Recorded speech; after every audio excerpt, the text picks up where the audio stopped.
монголчууд бид Монгол эх орноор Монгол улсын иргэн гэдгээрээ бахархдаг юм.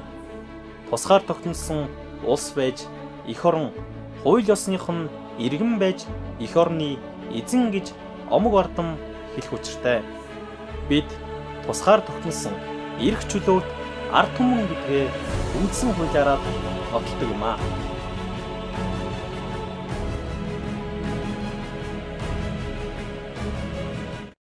Эрх зүйн төр нь хууль тогтоох, гүйцэтгэх, шүүх эрх мэдэл хэмээх 3 элементээс бүрдэх бөгөөд үүнийг төрийн эрх мэдэл хуваарлах онол гэх тухай Францын нэр сэтгэгч Шарль Ди Монтескье анх 1748 онд хуулийн амин сүнс зохиолдоо дурдсан байдаг. Энэхүү онол гарснаас 39 жилийн дараа анхны бичмэл үндсэн хууль болох Америкийн нэгдсэн улсын үндсэн хууль батлагдсан гарч улмаар дэлхийн олон улс үндсэн хуульд орон болсон билээ.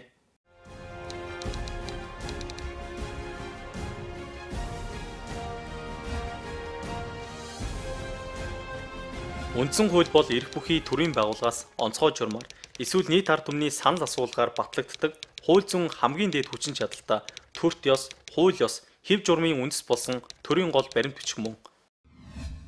Дэлхийн улсуудын үндсэн хуулиуд нь тухайн улсын түүх, нийгэм, соёлын онцлогоос шалтгаалan зохицуулах зүйлийн хувьд өөрийн гэсэн онцлогтой байдаг боловч арчилсан хэв шинж бүхий үндсэн хууль хүний эрх, эрх чөлөө, тухайн улсын төрийн байгуулалтын асуудал тусгалаа болсон байдаг. Үндсэн хуулийн мөн чанар нь түүний суур, ардч, бодит, тогтвортой шинжүүдээр илэрдэг. Үндсэн хууль нь нийгмийн бүх харилцааг зохицуулдаггүй бөгөөд гагцхүү, гол, чухал, тулгуур харилцааг зохицуулдаг нь түүний суур шинж бөгөөд нийгмийн бусад харилцааг ердийн хууль, хууль тогтоомжийн бусад актаар зохицуулна. Үндсэн хуулийн ардч шинж нь уг хууль, ард түмний ашиг сонирхлыг бүрэн дүрэн илэрхийлж байгаагаар илэрдэг. Ийм учраас үндсэн хуульд ард түмний оюун санаа, хүсэл эрмэлзэлтэй шууд холбогдсон нийгмийн харилцааг тусгасан байх бөгөөд уг хууль ард түмнөөс шууд эсвэл төлөөлөгчдийн байгууллагаар уламжлагдан батлагдана. Үндсэн хуулийн бодит шинж нь уг баримт бичиг тухайн улсын нийгэм, эдийн засаг, улс төр, оюун санааны тодорхой төвшин бодит нөхцөл байдлыг тусгадагт оршино. Үндсэн хууль нь урт удаан хугацаанд тууштай үйлчлэх баримт бичиг учраас тогтвортой байдал нь түүний чухал шинж бөгөөд үндсэн хуулийг тэр бүр өөрчлөөд байх нь нийгэмд тогтворгүй, эмх замбраагүй хямралт байдалд үүсгэх сөрөг үр дагавартай юм. Тухайлбал дэлхийн анхны бөгөөд хамгийн тогтвортой зүй ёсоор тооцогддог 1787 оны Америкийн нэгдсэн улсын үндсэн хууль нь 200 гаруй жилийн хугацаанд 27 удаа нэмэлт өөрчлөлт орсон байдаг. Монгол улс нь 2000 гаруй жилийн төрт ёс, хууль цаазын түүхэн уламжлалтай орн билээ. Олон зуун жилийн уламжлалт бүхий улс маань нэгэн тугийн дор нэгдэж, төрт улсаа байгуулж, төрт ёсыг тогтоож, хууль цаазыг тунхаглаж ирсэн хэдий боловч тухайн үеийн нийгмийн байдал, хөгжлийн үйл явцтай холбоотойгоор 20 дугаар зууны ихэнх үе хүртэл хугацаанд улс нийтээр сахин биелүүлэх үндсэн хуульгүй байсан. Харин 1921 онд Монгол улсад тусгаар тогтнолыг байгуулж, ялан мандсан үндэсний арчилсан хувьсгал нь түүхийн цоо шин хуудсыг нээж Монгол улс хөгжил дэвшлийн замлаар замдж эхэлсэн бөгөөд анхны үндсэн хууль батлах чухал нөхцөл бүрдсэн билээ. 1924-өөс 1940 он манай улсын анх дахь үндсэн хууль нь 1924 оны 11 дугаар сарын 26-ны өдөр баталсан байна. Монгол улс нь тусгаар тогтносон улс бөгөөд бүрэн эрхэд адил тэгш байдлын үндсэн дээр бусад оронтой найрс харилцаа тогтооход бэлэн гэдгээ дэлхий дахинаа тунхаглан зарласан. Энэ үндсэн хууль нь Монголын төрийн түүхнээ анх удаа хаант ёсыг халж туурах тусгаар төр улс гэдгээ дэлхий дахинд тунхагласан түүхэн ач холбогдолтой анхны гол баримт бичиг мөн. 1940-оос 1960 он 1930-ад оны сүүл үеэс манай улс дэлхийн нийтийн хөгжлийн чиг баримжааг харгалзан тус орныг хөрөнгөний бус замаар хөгжүүлэх явдлыг хангах зорилго тавин түүнийг хэрэгжүүлэхийн тулд үндсэн хуулиа шинжлэх шаардлага бий болж хоёр дахь үндсэн хуулиа баталсан байна. Энэхүү хуульд хүний эрх чөлөөг нилээд өргөн хүрээгээр оруулсан дэвшилттэй алхам болсон. Тухайлбал иргэдийн амрах, тэгш байх, эвлэлдэн нэгдэх, төрийн байгууллага албан тушаалтанд гомдол мэдүүлэх, оршин суух газараа сонгох, чөлөөтэй үг хэлэх, гудамжаар жагсах, ам бие халдашгүй байх гэх мэт эрхүүдийг тус хуульчилсан. Эдгээр эрхүүдийг хуульчлахын зэрэгцээ хэрэгжүүлэх баталгааг нь тухай бүрд нь хамт зааж өгсөн өмнөх хуулиуттайгаа харьцуулахад бодит шинжийг илүүтэйгээр агуулсан байна. Түүнчлэн 1944 онд бүх нийтийн сонгуулийн эрх, 1949 оноос бүх нийтийн төдийгүй тэгш бөгөөд саналаа нууцаар гаргаж, сонгох эрхийг тогтоож идэвхтэй хүртэл хэрэглэж байна. Зарчмын хувьд энэ бол шууд ардчлалын хөгжилд хийсэн чухал алхам болсон байна. 1960-аас 1990 он 1960 оноос Монгол улс социализмыг төгөлдөр байгуулж, цаашид коммунизм шилжин орох зорилго тавьж 1960 оны 7 дугаар сарын 6-нд 3 дахь үндсэн хуулиа баталсан. Уг хуулиар иргэдийн эрх, түүнийг хангах баталгааг хуульчилсан боловч эрх чөлөөгөө зөрчигдсөн гэж үзвэл уул эрхээ хамгаалуулахаар шүүхэд гомдол гаргах, өөрийн болон гэр бүлийн гишүүдийн эсрэг мэдүүлэг өгөхгүй байх, өөрийгөө өмгөөлөх, хууль зүйн тусалцаа авах зэрэг эрх чөлөөг тусгалгүй орхитуулсан байдаг. Энэ хууль нь өмнөх хуулиудын нэгэн адил социалист хэм маягт багтах ангийн шин чанартай үндсэн хууль байсан юм. 1990-с 1992 он 1980-ад оны сүүлч 1990-ад оны цаг дээр Монголд нийгмийн эрс өөрчлөлт шинжлэх, нийгмийн амьдралын бүхэл хүрээг ардчлах, улсаа зах зээлийн харилцааны дэлхийн нийтийн хөгжлийн чиг хандлагын дагуу хөгжүүлэх чиглэсэн үйл явц арчилсан хөдөлгөөн эрчимтэй өрнөж, улмаар улс төрийн шин нам, холбоо эвслүүд байгуулагдан улс төрийн нөхцөл байдал өөрчлөгдөж, Монгол улсын 4 дахь үндсэн хуулиа батлан 1992 оны 2 сарын 12-ны өдрөөс эхлэн хүчин төгөлдөр үйлчилж байна.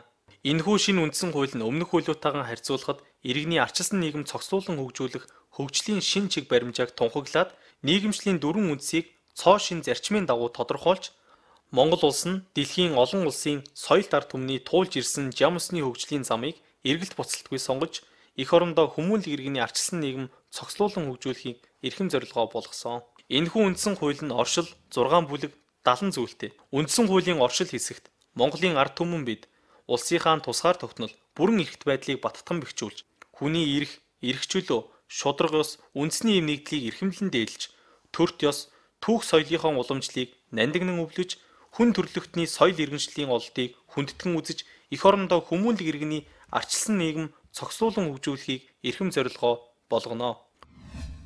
Үндсэн хуулийн оршил хэсэгт Монголын ард түмэн бид улсынхаа тусгаар тогтнол, бүрэн эрхт байдлыг баттган бэхжүүлж, хүний эрх чөлөө, шударга ёс, үндэсний эв нэгдлийг эрхэмлэн дээдлж, төрт ёс, түүх соёлынхоо уламжлалыг нандинан өвлөж, хүн төрлөختний соёл иргэншлийн олдыг хүндэтгэн үзэж, эх орондоо хүмүүнлэг иргэний арчилсан нийгэм цогцлуулан хөгжүүлэхийг эрхэм зорилгоо болгоно.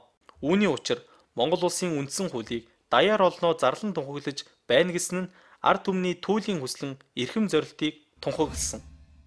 Монгол улсын үндсэн хууль нь Монгол эх орны төлөө, Монгол улсын иргэн бидний төлөө, засаг төрийн дур зоргийг хязгаарласан шударга ёсны төлөө, үндэсний эв нэгдлийн төлөө, Монголын ард түмний нийтлэг хүсэл зоригийг илэрхийлсэн улсын гол хууль юм.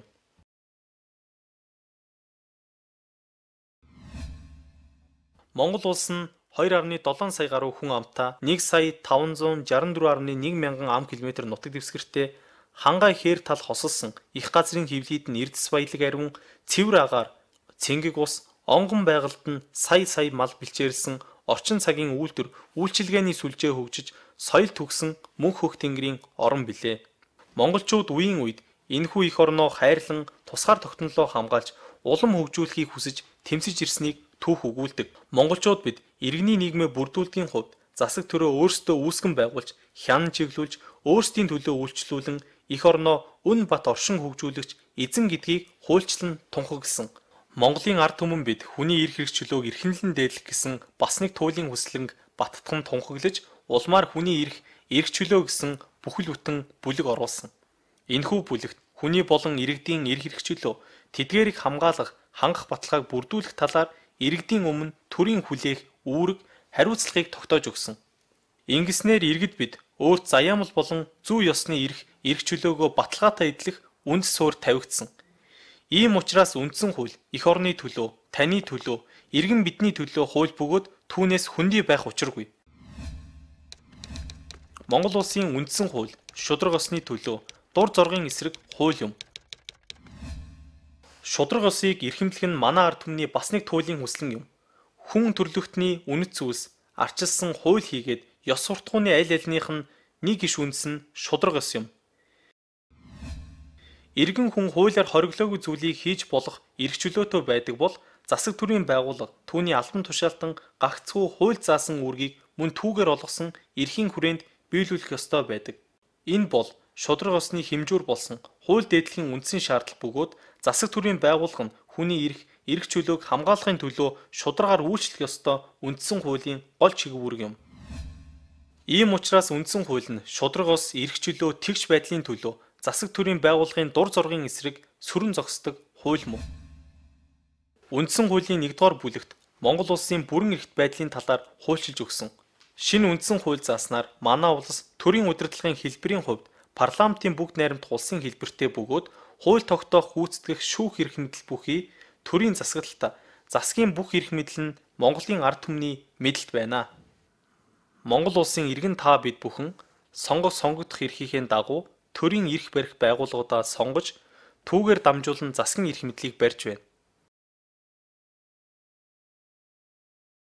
Үндсэн хуулийн 2-р бүлэг нь хүний эрх чөлөөг бэхжүүлэн хамгаалсан.